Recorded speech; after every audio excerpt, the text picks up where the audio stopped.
व्रत पर्व अंक में रंगों का त्योहार होली। बसंत पंचमी के आते ही प्रकृति में एक नवीन परिवर्तन आने लगता है। दिन छोटे होते हैं, जाड़ा कम होने लगता है। उधर पतझड़ शुरू हो जाता है। माघ की पूर्णिमा पर होली का डांडा रोप दिया जाता है। आम्र मंजरियों पर भ्रमर बलियां मंडराने लगती हैं। वृक्षों में कहीं कहीं नवीन पत्तों के दर्शन होने लगते हैं। प्रकृति में एक नई मादकता का अनुभव होने लगता है। इस प्रकार होली पर्व के आते ही एक नवीन रौनक, नवीन उत्साह एवं उमंग की लहर दिखाई देने लगती है।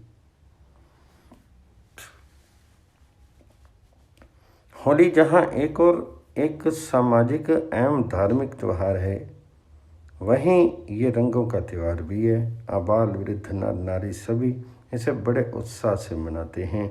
यह एक देशव्यापी त्यौहार भी है। इससे वर्ण अथवा जाति भेद को कोई स्थान नहीं है। इस अवसर पर लकड़ियों तथा कंडों आदि का ढेर लगा करके होलिका पूजन किया जाता है। फिर उसमें आग लगाई जाती है। पूजन के समय मंत्र का उच्चारण किया जाता है। इस पर्व को नव अन्वेष्टि यज्ञ पर भी कहा जाता है।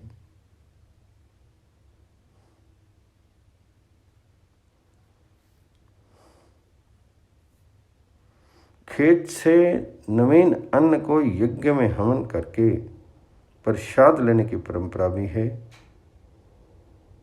उस अन्न को होला कहते हैं। इसी से इसका नाम होलिका उत्सव पड़ा। होलिका उत्सव मनाने के संबंध में अनेक मत प्रचलित हैं। यहाँ कुछ प्रमुख मतों का उल्लेख किया गया है। पहला है, ऐसी मान्यता है कि इस पर्व का संबंध काम दहन से है। भगवान शंकर ने अपनी क्रोध अग्नि से कामदेव को भस्म कर दिया था, तभी से इस त्योहार का प्रचलन हुआ। दूसरा है, फागुन मास के शुक्ल पक्ष की अष्टमी से पूर्णिमा पर्यंत 8 दिन होला अष्टक मनाया जाता है। भारत के कई प्रदेशों में होला अष्टक शुरू होने पर एक पेड़ की शाखा काट करके उसे रंग बिरंगे कपड़ों के टुकड़े बांधते हैं। इस शाखा को जमीन में गाड़ दिया जाता है। सभी लोग इसके नीचे होली का उत्सव मनाते हैं। तीसरा है, ये त्यौहार हिरण्यकश्यप की बहन की स्मृति में भी मनाया जाता है। ऐसा कहा जाता है कि हिरण्यकश्यप की बहन होलिका वरदान के प्रभाव से नित्य प्रति अग्नि स्नान करती और जलती नहीं थी। हिरण्यकश्यप ने अपनी बहन से प्रहलाद को गोद में लेकर के अग्नि स्नान करने को कहा। उसने समझा था कि ऐसा करने से प्रहलाद जल जाएगा तथा होलिका बच निकलेगी। हिरण्यकश्यप की बहन ने ऐसा ही किया। होलिका तो जल गई किंतु प्रहलाद जीवित बच गए। तभी से इस त्योहार के मनाने की प्रथा चल पड़ी। चौथा है, इस दिन आम्र मंजरी तथा चंदन को मिलाकर के खाने का बड़ा महत्व है। कहते हैं कि जो लोग फागुन पूर्णिमा के दिन एकाग्र चित्त से हिंडोले में झूलते हुए श्री गोविंद पुरुषोत्तम के दर्शन करते हैं, वे निश्चय ही वैकुंठ लोक में वास करते हैं। भविष्य पुराण में कहा गया है कि एक बार नारद जी ने महाराज युधिष्ठिर से कहा, राजन, फागुन की पूर्णिमा के दिन सब लोगों को अभिदान देना चाहिए, जिससे संपूर्ण प्रजा उल्लासपूर्वक हंसे। बालक गांव के बाहर से लकड़ी कंडे ला करके ढेर लगावे, होलिका का पूर्ण सामग्री सहित विधिवत पूजन करे, होलिका दहन करे। ऐसा करने से सारे अनिष्ट दूर हो जाते हैं।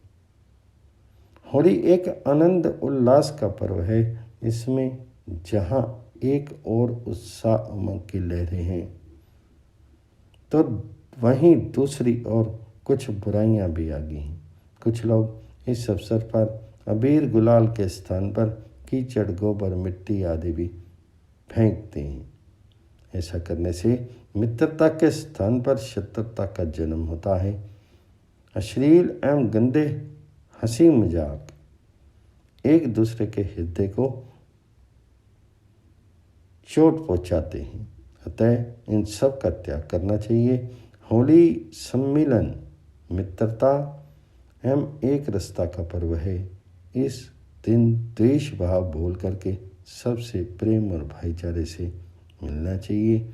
एकता, सद्भावना एवं सउल्लास का परिचय देना चाहिए। यही इस पर्व का मूल उद्देश्य एवं संदेश है।